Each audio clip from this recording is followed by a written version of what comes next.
Vous recherchez un appareil photo de la marque Sony, mais vous ne savez pas lequel choisir?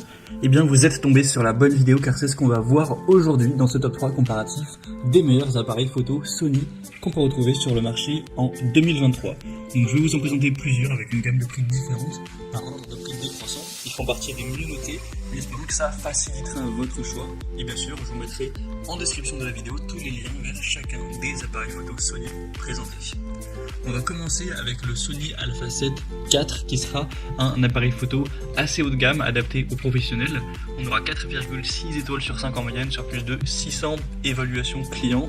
Donc ce sera un appareil photo hybride plein format qui sera idéal pour les professionnels et les passionnés cherchant une qualité d'image exceptionnelle et des capacités vidéo avancées.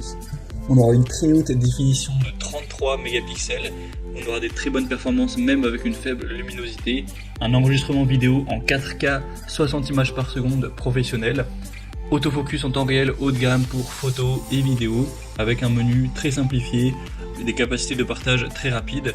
Donc pour un passionné d'image, un créateur et même du coup un professionnel, ça pourra tout à fait être adapté. On aura aussi le côté rafale à 10 images par seconde, un écran orientable complètement tactile, etc. Donc c'est du haut de gamme, forcément le prix est assez élevé. À l'heure où j'enregistre, c'est quand même pas très loin de 2800 €, donc c'est pas non plus donné pour un appareil photo. Donc forcément on a des points qui justifient ce prix là. Donc si vous êtes un professionnel ou que vous avez un assez gros budget, ça peut être un choix à considérer. Vous pouvez retrouver bien sûr plus de détails techniques en passant par le premier lien en description. Un deuxième que je vous présente, c'est le Sony RX10 IV qui sera un appareil photo quand même déjà moins cher. Alors il est à l'heure où j'enregistre un tout petit peu en dessous des 2000 €. 4,6 étoiles sur 5 en moyenne sur plus de 375 évaluations clients. Donc c'est un appareil photo bridge polyvalent, excellent pour les photographes cherchant un bon zoom et une mise au point rapide. Donc c'est particulièrement utile pour la photographie d'action et aussi la vidéo 4K. On aura une mise au point automatique hybride rapide avec la technologie de suivi AF haute densité pour des performances de suivi précises. Un super ralenti aussi jusqu'à 40 fois plus lent que le mouvement naturel. Un enregistrement vidéo 4K avec le format XAVC-S. Un objectif zoom grande ouverture de 24 à 600 mm. Capteur CMOS Exmor RS pour avoir une bonne rapidité, une bonne précision. Un moteur de traitement de l'image X qui sera ultra rapide. Donc voilà, si vous avez besoin d'un bon zoom, des mises au point vraiment rapides, réactives pour la photographie d'action notamment, ou la vidéo, ça peut aussi être un choix très intéressant.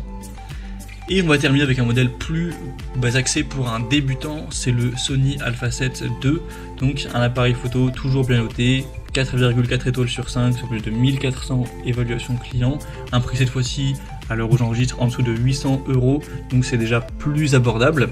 Ce sera un appareil photo hybride plein format avec un capteur de 24 mégapixels, une stabilisation de l'image par le capteur sur 5 axes, une prise de vue en rafale à 5 images par seconde, donc c'est plutôt pas mal, une capacité de création de films aussi de haute qualité, vous aurez un partage facile avec l'application Imaging Edge, avec le Wi-Fi ou le Bluetooth. On pourra l'utiliser dans une température de fonctionnement entre 0 et 40 degrés Celsius. Donc c'est un appareil photo hybride plein format plus axé sur la stabilisation et la qualité d'image, donc adapté pour les photographes et vidéastes recherchant un bon équilibre entre performance et portabilité, et un budget qui permettra plus à un débutant d'aller vers cet appareil car il est quand même en dessous de 1000 €. Il est bien moins cher que les deux autres que je vous ai présentés avant, donc ça peut aussi être un choix intéressant si vous avez un budget un peu plus restreint. Voilà, c'était tout pour ce top 3 comparatif des meilleurs appareils photo Sony qu'on peut retrouver sur le marché en 2023. Comme indiqué, il y a tous les liens juste en dessous en description de la vidéo vers chacun des appareils photo présentés en fonction de leur ordre d'apparition. Donc si vous souhaitez en commander un ou voir plus de détails tels que les prix, les évaluations clients ou plus d'infos techniques, cliquez sur les liens en description. J'espère que cette vidéo aura pu vous faire gagner du temps pour ce choix. Je vous souhaite de passer une bonne fin de journée ou une bonne fin de soirée et je vous dis à très vite.